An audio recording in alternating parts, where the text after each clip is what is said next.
The views and opinions expressed on this program do not reflect the company, owners, management, staff, clients, or partners.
Welcome to Pure Sports Radio. I'm Larry Marshall Jr. alongside with Jamel Hardtman. Tonight we have a very dirt episode, the May 24th, as I still like to call it, Marathon Derby, Bermuda Day Half Marathon Derby episode. Jamel? I'm happy to be here having this conversation with a winner. What was it, 2007? 2007, I was fortunate enough to break the tape in first place. Very fond memories that year. So, you know, it always gives me flashbacks during this time to talk about these things. Indeed. And what's crazy is, I mean, it literally seems like yesterday when you won it, but now it's like 14 years ago already. With the race taking place this year, are you concerned at all? Do you think it was the right decision? Are you concerned at all that, people haven't had time to train and it probably won't be as good of a race? Well, I definitely must say, as an athlete, you always should be ready. No, I haven't trained through a pandemic, so I think the top people, they will either know if they're ready or they'll know if they took off. I feel for guys during this time, I actually feel, I look at somebody like a Dage Miners who actually isn't running, who's trying to prepare for the Olympics, and without being able to travel like all you can, it really doesn't work. The athlete should always be prepared, but at the end of the day, there's been shelter in place where they haven't been able to, do what they need to do to properly prepare and run. So I don't think we can expect any records to be broken, right? Yeah, I doubt that at the top there will be record-breaking performances. I even think the general public who have a goal in mind, they'll probably be behind their goal. I'm actually very concerned if we have conditions that aren't favorable, because a lot of people have not prepared like how they normally would. But sometimes when you have to be very careful in distance running with pacing. And if you're someone that is used to something and now you haven't been able to prepare properly, things can go bad very early. We live in Bermuda. I've seen people run just half marathon, full drunk, smoke a cigarette in between. It's those types of things that I don't think can really happen, because even those people have done a bit of training, if you got what I'm saying. Let's speak about the spectators, because there's been some guidelines given out to the spectators. And for me, one of the best things about the Bermuda Day Marathon is the fact that the spectators, it's a spectator sport. I can only imagine what you runners feel like, being egged on and encouraged by people on the side. How much of a miss will they be to the runners this year? Well, again, recently they put out guidelines for spectators also.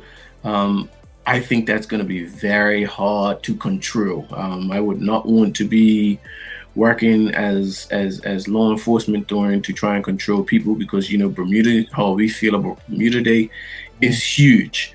The spectators are a tremendous part of May 24th Bermuda Day Derby. I remember being a little boy watching it. That's what made me want to run the race. You know what I mean? When you grow up as a distance runner in Bermuda, your goal is to perform well and ultimately win May 24th. And I remember running around with my brother and my cousins around Cedar Avenue like we was running the race the day off.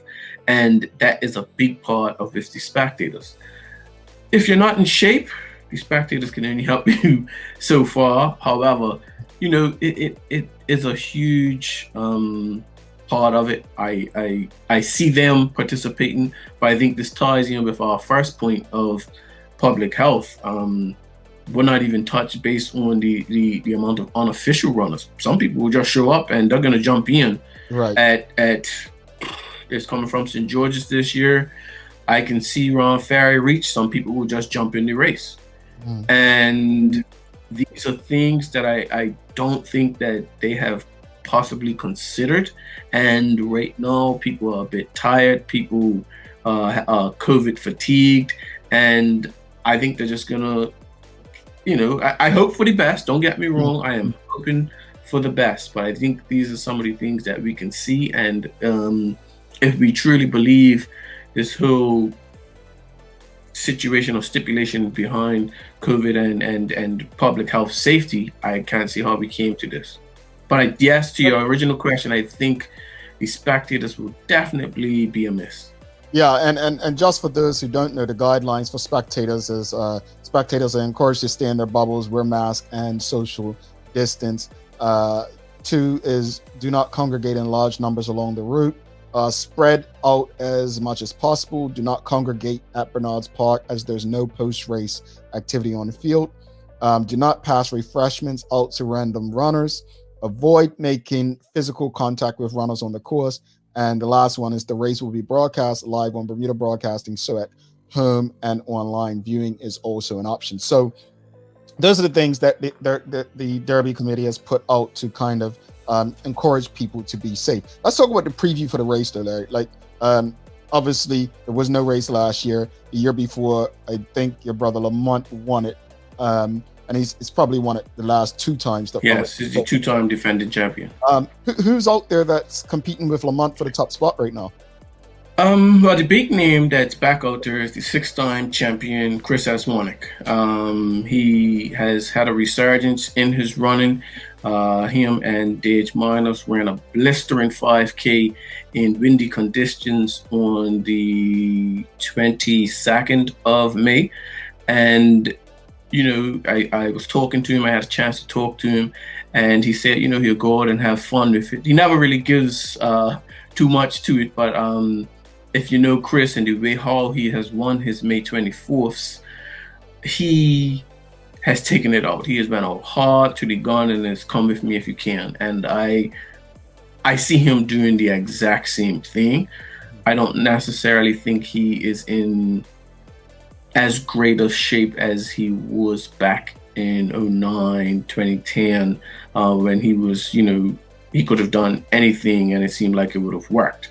So I think it will be a duel between Lamont and Chris. Lamont obviously hasn't been able to race where he hasn't taken this opportunity to run on the track, but Esmonic has done a few on the track. So you don't really necessarily know what's going on.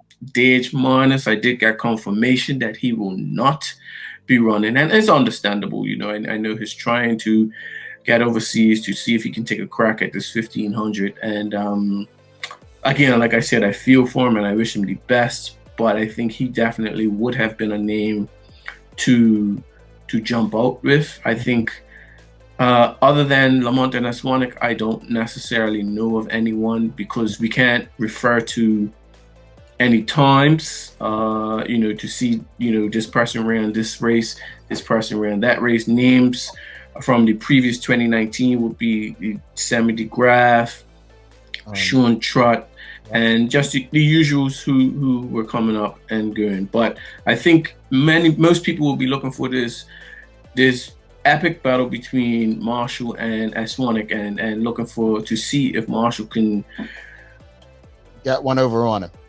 Because while brother, I keep saying Marshall, while he's the 2-time defending champion, Esmonic is undefeated in his May 24th. So, it's that. I want to switch to women. I want to definitely get to the women now. Who should people be looking out from the women's perspective? But Ashley Cooper is back. You know, the 4-time, I believe she's the 4-time champion, along with Rosanna Hoey.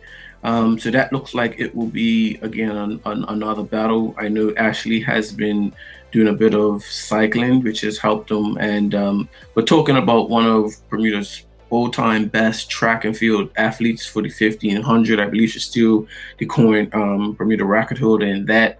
Her quality was so high. It just depends on if she has put in the training. And again, without any races to look at, there was no Linders to Linders, no international race weekend. We just don't necessarily know. But Rosanna Hoey, I do see her running a lot around the Devonshire area. Seeing her mornings getting in, so I know she is training. And again, like you said, Dion Burry and some of the other young ladies, you know, always are able to get something going. The hard part about this year is because of COVID, it's no sneak fly back ends. No Ashley Barris can come back and we wonder what they're doing. No Tyler Butterfield on the men's side because, you know, you're not even allowed to run the race if you have traveled within 14 days of the race. So they would have had to have been here for the last 2 weeks. Yeah. So if there's no pop back in late to try and see if I can get something going, which kind of takes away from it. It's rough, and I get it. I totally understand where the race committee is coming from. To get the large group exemption, they had to put these things in place, but it does take away from a bit of this because you just never knew. I can go back to Terrence Armstrong back when he was in college. I mean, I was young when this happened, but you know, those guys, they came back and him and his friend ran and all of that type of situation went on. And even when I was racing Terrence back in the early 2000s, mid 2000s, he lives away, you know what I mean? And he'll come back a week before, sometimes 2 weeks. And I think one time he came back 3 days before. And it just adds a bit of excitement. You know, what's happening? How you doing? I could remember wondering, you know, has the plane landed type of thing, you know what I mean? Because at that time he was the head honcho that we were looking to take down. So, you know, it does take a bit away from it, but at the end of the day, we are having the Derby, and I think that's something that, yes, with all this other stuff that's going on, it's something we can look forward to. Well, and that takes us to the final point, is the return of the race and what it means for Bermuda. I mean, for me, as a spectator, you know me, I love to be down there at the finish line, watching the runners come across. To me, it's such an accomplishment to run that race, regardless of whether you're a natural runner or just someone who's out there just knocking it off their bucket list, right?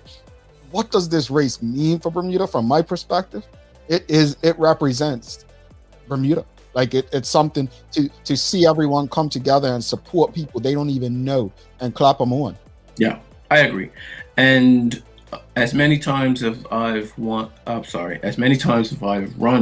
the Bermuda Half Marathon 30, I can count on maybe twice where I remember something negative being shouted to me on the end of, you know, it's just usually that positivity. And to your point about it being Bermuda, this is Bermuda Day, and Cup Match is something for us, whereas the rest of the holidays it's something that has a meaning. But I believe Cup Match and May 24th is for Bermuda, and it's good to have it back. I think it brings back a piece of normalcy that we need.